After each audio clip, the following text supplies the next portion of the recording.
Okay, now, from the beginning. Hit it, boy. All young men with suits and ties, just sitting in the crowd smoking big cigars. I hope you're ready for what's coming now. I'm the one on the lady that will bring you down.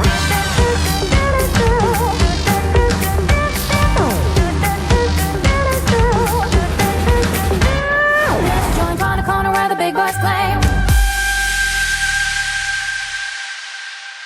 My way, could it be a little eye like a foreplay? Maybe we can get a bit more close. Bonsoir, bonsoir, bonsoir Paris. Enfin Paris, j'ai cru que c'était Paris. Je viens de Bruxelles comme vous l'avez expliqué, moi j'ai vraiment cru que c'était Paris, donc j'avais prévu mon billet de train jusqu'à la gare du Nord, etc. Je savais pas qu'il fallait encore prendre l'avion. J'avais pas pris mon passeport, j'avais pas pris de casse-croûte, j'avais pas pris ma burqa. Non, parce que j'ai vu que dans le quartier il y avait beaucoup de chocotoff, c'est pour ça.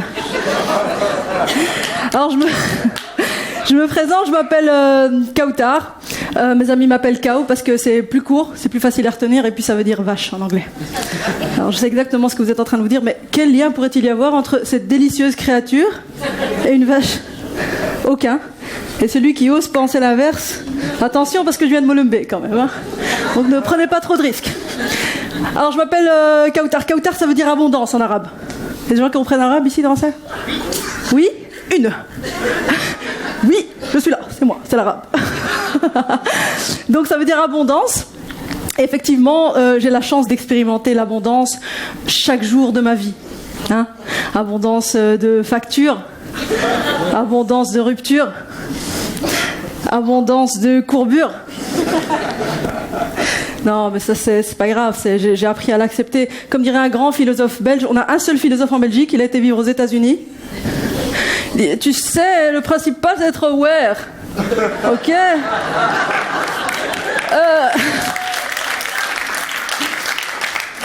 Spiritus Sanctum, Incorpore Sanum, Cocainomanum. Ce qui veut dire un esprit sain dans un corps sain avec des petits seins. Ça c'est moi. Ouais, parce que je sais pas si vous voyez, quand vous regardez mon corps, j'ai été livré avec un corps à gros seins, sans les seins. Donc j'en profite ce soir, je sais que la presse est présente, donc s'il vous plaît, je transmets un message, si on retrouve mes seins, j'aimerais bien les avoir. Non mais ça fait 25 ans que je les attends. Vous rigolez, mais c'est horrible, je suis d'une platesse. À l'école on m'appelait Platon. Non mais c'est un truc de fou, c'est dur de vivre avec le SMS. Le SMS, le syndrome des micro-seins. Non c'est super dur. En plus, comme j'ai pas vraiment une corpulence qui est adaptée, imaginez un peu l'ascenseur émotionnel pour les mecs que j'ai connus, les pauvres. Tu vois, c'est un peu comme si tu vois une grosse carrosserie, tu vois, je sais pas moi, une 4x4, puis tu montes à l'intérieur, tu te mets au volant, c'est des pédales à vélo. Supercherie. Non, c'est pas bien, faut pas faire des trucs comme ça. Ce qui est bien, c'est qu'on m'a dit, Kautar, t'inquiète pas, le jour où t'auras des enfants, t'auras des seins. J'en ai eu 3. Je sais pas si ça va marcher pour vous les filles, il y a des mamans dans la salle? Ouais, ça a marché pour vous? Oui, pour toi, oui. Chacun son karma. Alors c'est super. Et je sais pas si vous avez remarqué, les filles, quand vous êtes enceinte, il y a toujours une espèce de potiche dans votre entourage qui a un ventre super plat, qui a pas d'enfant, qui en aura jamais, cette salope, elle aura jamais d'enfant. Elle vient vous caresser le ventre, tu vois, comme ça. Et moi, elle est venue, elle m'a fait « c'est trop mignon, t'as une préférence ?» Je lui dis « Ouais, 95D, c'est bien. » Après, si j'ai un bon essai, je vais pas faire ma chiante, hein. Non, moi, du moment qu'ils sont en bonne santé, pas de kyste, pas de fibrome, bien réguliers, bien fermes, bien haut, je m'engage à les aimer de manière inconditionnelle. Non, mais écoutez, ça n'a pas marché avec 3 enfants. Je me suis dit peut-être que j'aurais dû persévérer. Parce que quand je regarde ma mère, elle en a eu 7. Et chez elle, ça a bien fonctionné. Ouais, ma mère, c'est un peu l'inverse de moi. Moi, je suis un triangle sur base. Ma mère, c'est un peu le triangle sur pointe. C'est-à-dire, quand elle se met devant moi, à nous deux, on forme l'étoile de David.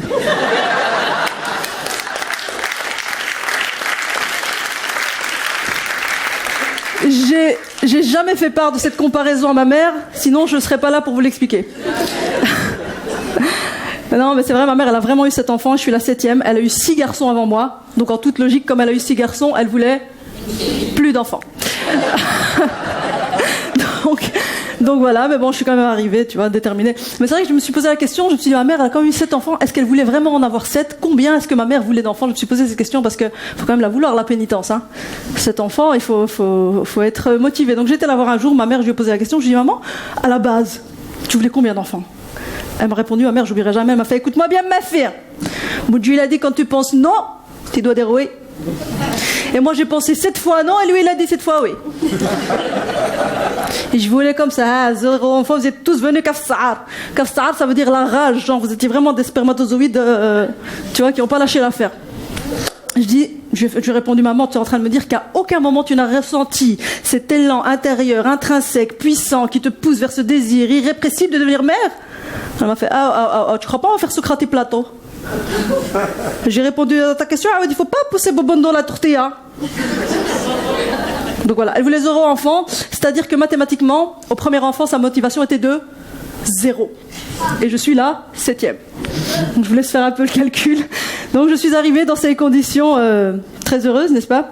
Et je pense que c'est pour ça qu'elle m'a donné ce prénom, Kautar. Ça n'avait pas très fille, Kautar. Ça se termine en art, comme Edgar, Édouard, connard. Que des attributs typiquement masculins, on est bien d'accord. Et c'est, je crois, que ce qui m'a donné aussi ce côté un petit peu, vous savez, androgyne. Mi-femme, mi-jean. Mais je tiens à rassurer l'audience de ce soir, je suis 100% hétérosexuel, célibataire, souple et disponible. Non, mais c'est vrai, c'est pas évident. Je suis vraiment célibataire parce que à chaque fois que j'étais avec un mec, en fait, il avait toujours quelque chose à dire. Si c'était pas le poids, c'était la tenue vestimentaire. Mon dernier mec, il me disait, chérie, maigris pas trop, les os c'est pour les chiens.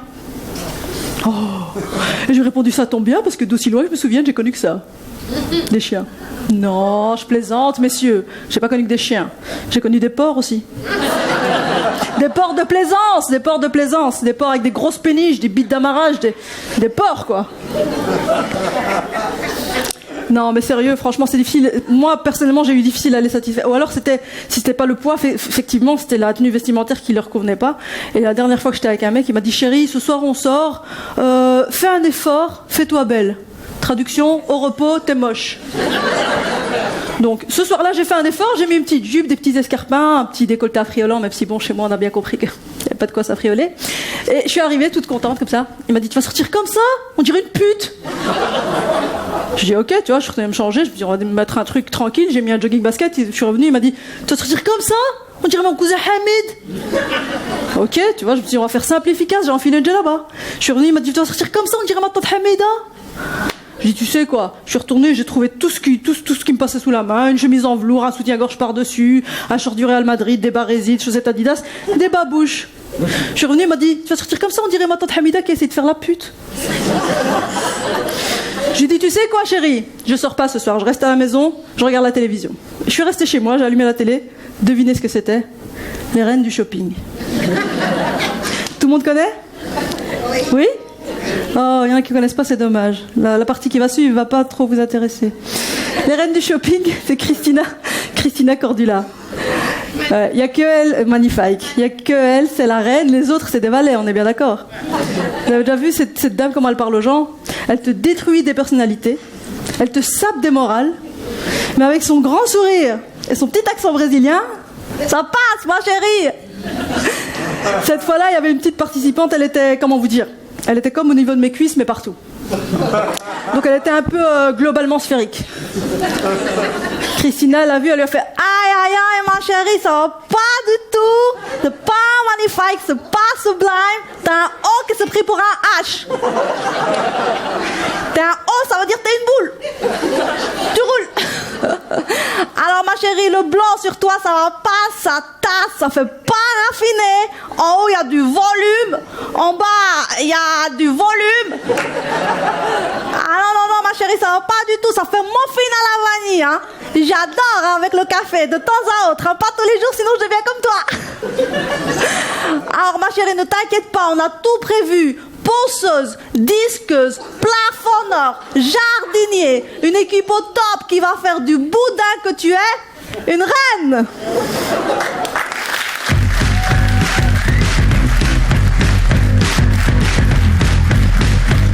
Mesdames et messieurs, Kautar.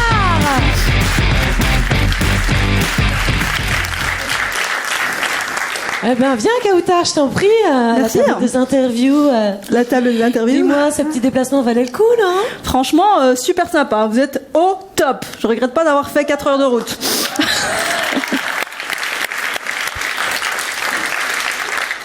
T'as pas l'air convaincu, Julie. Oh, si. Je me disais, c'était bien politique ce que tu avais fait là. Un petit peu. Alors que moi, quand j'ai dit, Non, oh, vous êtes au top, j'ai bien fait de prendre le RER. Ouais, c'est trop sympa. Alors, Kautar, c'est quoi ton actualité alors? Alors, moi, je joue, devinez où? En Belgique. Donc voilà, je fais partie d'un collectif qui s'appelle le collectif YouRire. Il y a plein d'humoristes super sympas, donc je vous invite à découvrir la page Facebook YouRire, comme ça s'entend. YouRire. Et voilà, donc je fais des scènes, j'en ai une ici vendredi, j'en ai encore une samedi, voilà. YouRire collectif, Kautar, Et Berne. sinon, à Bruxelles aussi, on peut te voir. À Bruxelles, tout est sur la page du collectif, hein. D'accord. Tranquille. Ah. Eh ben écoutez, on peut encore applaudir Kautar, s'il vous plaît. Merci.